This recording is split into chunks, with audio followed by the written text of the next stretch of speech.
Hey everyone, Paul Graff here with Remax Elite Brokers in Snohomish. And today I am interviewing a local business. This is Pacific Home Maintenance in Monroe, and Chris Olsen, who is the owner of the business, is here with us today. Welcome, Chris. Hey, Paul. Thanks for having me. Um, hey, you're welcome. So, tell us a bit about Pacific Home Maintenance. What kind of work do you guys do? Yep, absolutely. So we're a little bit in the process of narrowing down our field. So we've been a Mhm. general contractor for the last 3 or 4 years, and then I've been in the industry for about 10. But Okay. we're narrowing down from kind of doing everything to specializing in just outdoor spaces in the last 6 months to a year.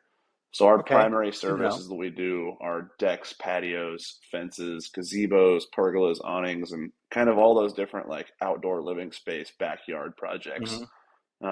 I kind of joke a lot of times that we're kind of like a home remodeling company that you'd hire to remodel a kitchen or a bathroom, except we'd work on backyards instead of the inside of the house.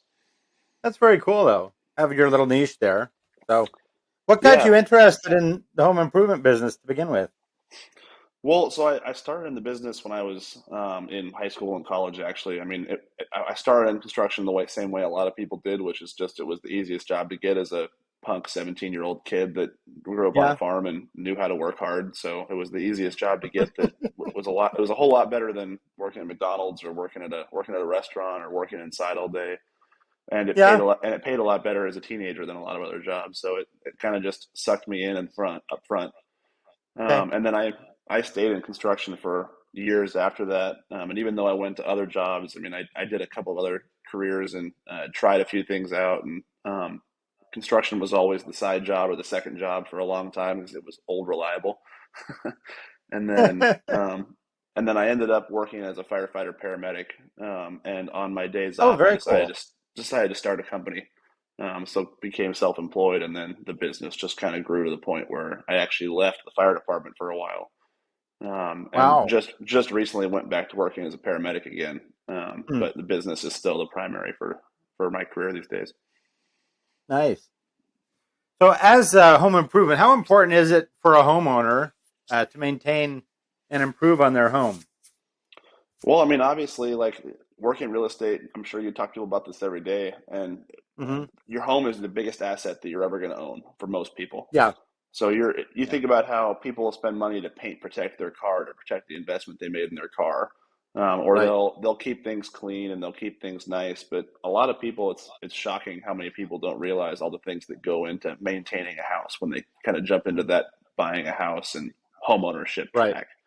And there's so many things that are little and small and seem insignificant, but they all add up and they all kind of snowball into being a big problem if you don't stay on top of them. So making Yep. sure that you're getting your home inspected and getting your home looked at and keeping on top of all the little things that go on around the house that can cause problems down the road means that you're going Hmm. to have a safer place to live and protect that investment long term.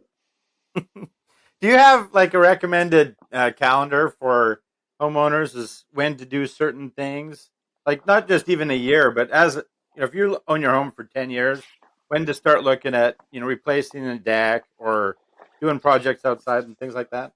Yeah, absolutely. So obviously, with anything, if you notice things that look concerning, I mean, if you walk out onto a deck or patio and your railings are unsteady or your decking looks rotten or unsafe, obviously that's a problem. And that's kind of at the point where you're looking at doing a replacement or looking at doing something Hmm. new and you're kind of past the maintenance point. And with a lot of things like your roof, your siding, your paint, your exterior, the outside of your house, your patios, your decks, a lot of people will know they need to get a roof inspection every so many years or keep an eye on their roof. Yeah. But people don't realize that if you have a deck, you should get your deck inspected every few years. You should get it looked at and Hmm. make sure that everything's still safe. Well, especially around here with how much moisture we have. I mean, it's shocking how many decks that we rebuild that could have fallen over any day. Hmm. Yeah, and I see oftentimes with buyers looking at houses that the original build of a deck, like the builders didn't attach the deck properly to the house. Hmm. You Yeah. know, it's just kind of sitting there. You're like, Yeah. I Well, don't and know. without getting too nerdy into that stuff, I mean, the simple answer is that when you attach anything to your house, you have to waterproof it, flash it, and Hmm. tie everything in correctly. And for some Yeah. reason, decks are one of those things that a lot of people that cut corners put in incorrectly. And Mm. it's pretty common for us to tear off older decks that are 10, 15, 20, 30 years old that weren't appropriately attached. And when we pull it off, Yeah. we have to do siding repair and replace insulation and replace band boards and replace structural components of homes because water has made its way into the house and caused problems.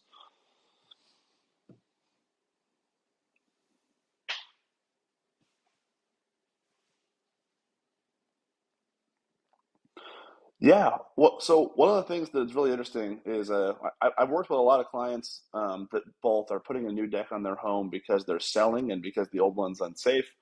Clients that are just moving into a house and have an old deck they want to replace, so they want to spend time on it, enjoy time outside. And we do a lot of backyard outdoor renovations for people that are planning on being in their house for forever. But at the same time, specifically related to your industry, we actually have worked with a handful of clients over the years that have added a deck to their home and gotten 50 to 70% of the cost of their deck back in equity immediately when they sold. There's actually a lot of research online that I'm sure a lot of people in real estate are familiar with, where like certain projects in your home add more value to your home than others. And a lot of people know that you can remodel a kitchen or remodel a bathroom, and it immediately adds value to the home. But they don't realize that something like a deck or a patio can do just as much. So if you have an old, rotten, nasty deck and you put a really nice new one on it, it can be a selling point for a home in a lot of cases, especially around here where people love to be outside.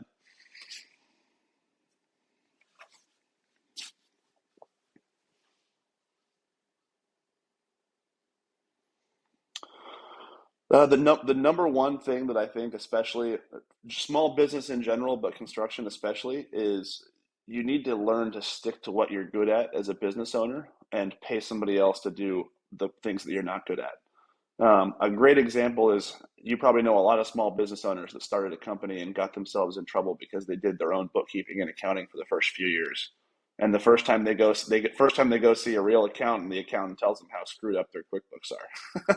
And that's something I learned. I did my own bookkeeping and my own accounting for 2 years, and the first time that I went and saw my accountant, she just laughed and said, "Yeah, you did okay, but we're gonna." She took her 2 weeks to unscrew everything up. So, and then just I was gonna say it's funny how like we as business owners think we can do everything, but at the end of the day, in reality, there's a lot of things that you'll actually save money by paying somebody else to do it.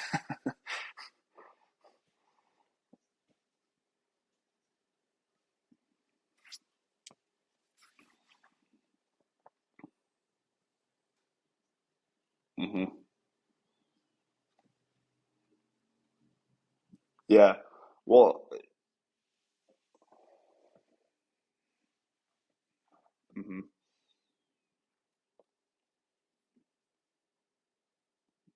Yeah.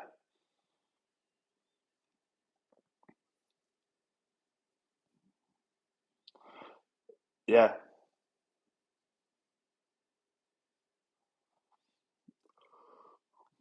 Yeah, exactly. Well, and like when we have a full-time accountant that does accounting and payroll, we have a marketing person that handles all of our ads and online marketing, and just those two things, I guess those three things, those were roughly half of what my office manager spent her day-to-day time every week doing. And paying somebody else to do those three things was significantly cheaper than half of my office manager's salary. And it freed up my office manager to focus on things that are actually more important and are going to help the business grow. Because if she's sitting there every day, right, entering receipts into QuickBooks, or before we had her on staff, when I was sitting there every day entering receipts into QuickBooks, you're it's taking away your ability to step back and work on the business instead of work on the in the day to day.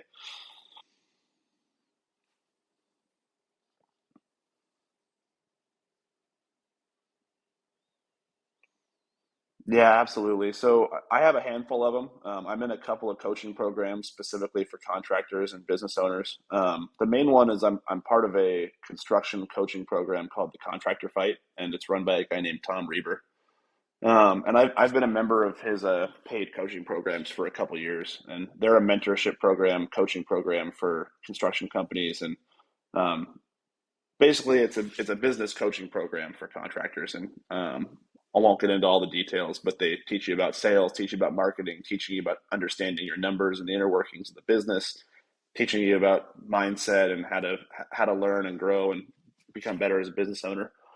And then in person, I have a couple of mentors that I've worked with over the years. My former boss, Connie, who owns Northwest Moss Removal. I don't know if you ever heard of her business, but they do residential roof and gutter cleaning and moss removal. And she does a lot of work with real estate agents and brokers, just because a lot of people, it's one of the things they ding on a home inspection is the roof has moss on it.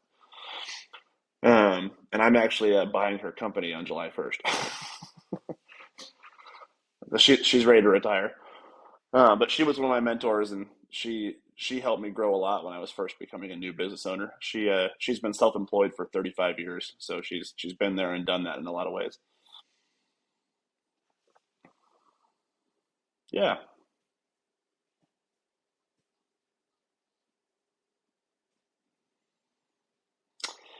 it's a good one. Oh man, there's a lot of there's too many of them. I would say the number one. I would say the number one myth. Um, I don't really know if it's a myth, but I would say the number one thing that they tell you as a new homeowner or as a new adult, I guess, is that you should never choose the cheapest bid and that you should always get 3 to 5 bids for every project. And it's not that you shouldn't get multiple bids for a project, but the issue is that I think people feel like they can avoid being scammed or avoid getting ripped off or avoid getting taken advantage of just by getting 3 bids. And the reality is the reality is what you really need to do is a lot of research and look into reviews and look into references and really dig into finding the right companies for what project you're working on, and finding companies that specialize in that industry and finding companies that have a good reputation. And like I get a ton of customers from first person referrals, from Facebook, from online, from previous customers. And a lot of those customers come to me and they just say, hey, I don't want to try to get 5 estimates. It's too much work and I don't want to talk to 8 different people. And I don't know if it's really a myth, but I think that's a common misconception that you're going to avoid being ripped off or avoid being taken advantage of or avoid hiring the wrong person just by getting 5 bids.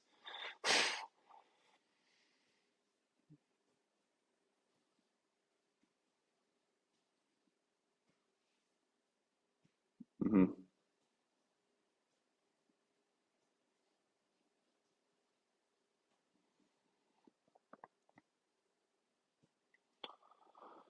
Yeah, so I have a couple. I do have a morning routine. It's changed and adapted a lot over the last year or two, but I usually do. I wake up, I brush my teeth, shower, and do all that stuff right away. And then I try to sit down and read for at least 20 minutes out of like a nonfiction book that I'm reading for usually self improvement.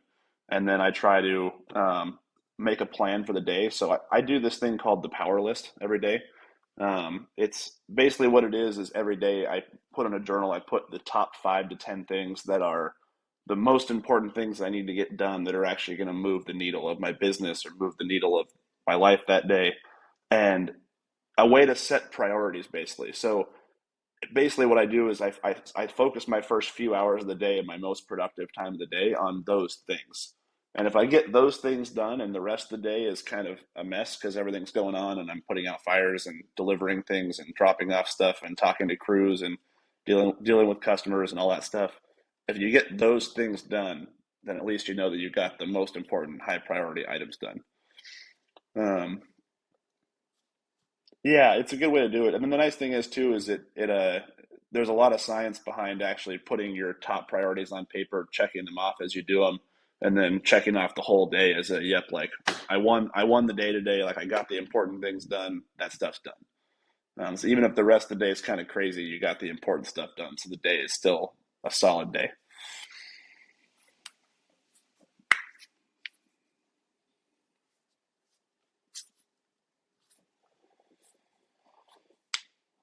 Oh man, too many to think of. Podcasts. Yeah, podcasts. I would say I have a top 3. Number one podcast I would recommend is Ed Mylett's podcast. It's called the Ed Mylett Show. It's probably the number one like self improvement business entrepreneurship podcast on the face of the planet. It's got to be a little bit popular because I'm pretty sure he just signed like a $500 million contract with Spotify to sponsor his podcast. So he must have a couple of viewers or something. Um, yeah, and then besides him, specifically if you're a construction or trade contractor listening, obviously Tom Reber has a podcast called The Contractor Fight, and it's free. It's not part of his paid coaching program. He has a lot of great free content on podcast on YouTube, and then a great free Facebook group. So I'll always give him a shout out if you're, especially if you're in the construction trades. General population probably won't get as much out of it, but anybody in any kind of general contractor, specialty trade contractor, home improvement type company would love it. And then as far as books go, that's the same thing. I can't. There's too many. I've got a whole library of bookshelves in my office, and it's hard to pick anything without a specific topic in mind. But specifically on like personal development, personal growth. I guess there's the one I'm reading right now is actually really good. And I'll show you a picture of it if I have it handy here. But I don't know if you've ever read this one, Paul, but it's called Never Split the Difference. And yeah, it's a great book. It's by a guy named Chris Voss. And basically what it is Chris Voss is an FBI agent that specialized in hostage negotiation. But he basically took it to a whole different level. Of he actually was the kind of the guy in the federal government that developed the science of hostage negotiation through the 80s, 90s, and 2000s.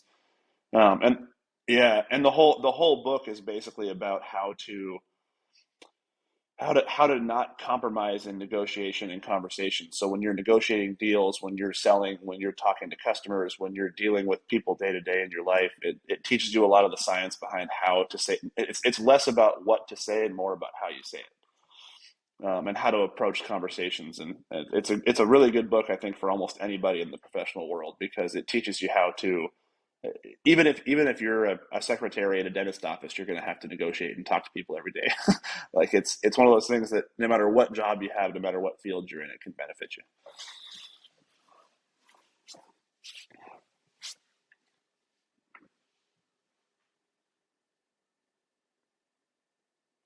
Yeah.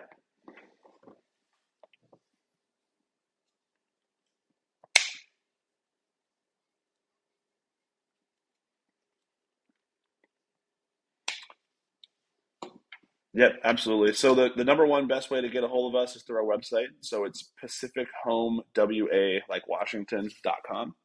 And our website has a lot of our information, a lot of projects and blogs and videos and things like that. We're actually in the middle of redesigning the website, so it's going to be a whole new website here coming 2 weeks. Same address. We're also on Facebook. We're also on Instagram. I'm pretty sure we're also on TikTok, but I haven't ever actually seen the profile. My office manager runs it. And me personally, you can email me at chris@pacifichomewa.com. Yeah, if you ever want to swing by the office, yep, right here in Monroe, we're on Chain Lake Road, kind of near Pursuit Fitness, the gym, and Goodwill, right above Lowe's and Fred Meyer's in that area. We have a small showroom with a lot of deck samples and outdoor space stuff, and it's where we meet customers and where the guys start and finish the day. So we're there to approach every day.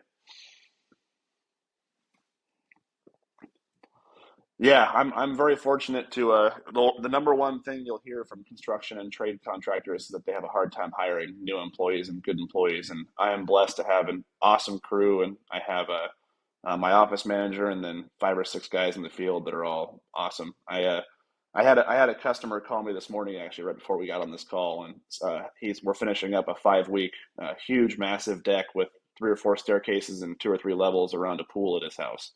And he specifically reached out to me to ask me if all 3 of the guys were going to be there on Monday when they go to finish things up, because they wanted to make sure that they could give them some food and some beer and some tips before they left for the job. So yeah, they're Yeah, no, my crew is awesome. They go out of their way to take good care of customers, and they know how important it is. So it's rare to find that these days.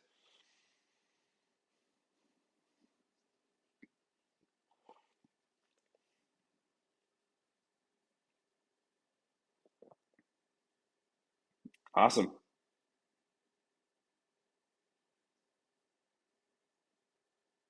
Awesome. Yeah, thanks, Paul.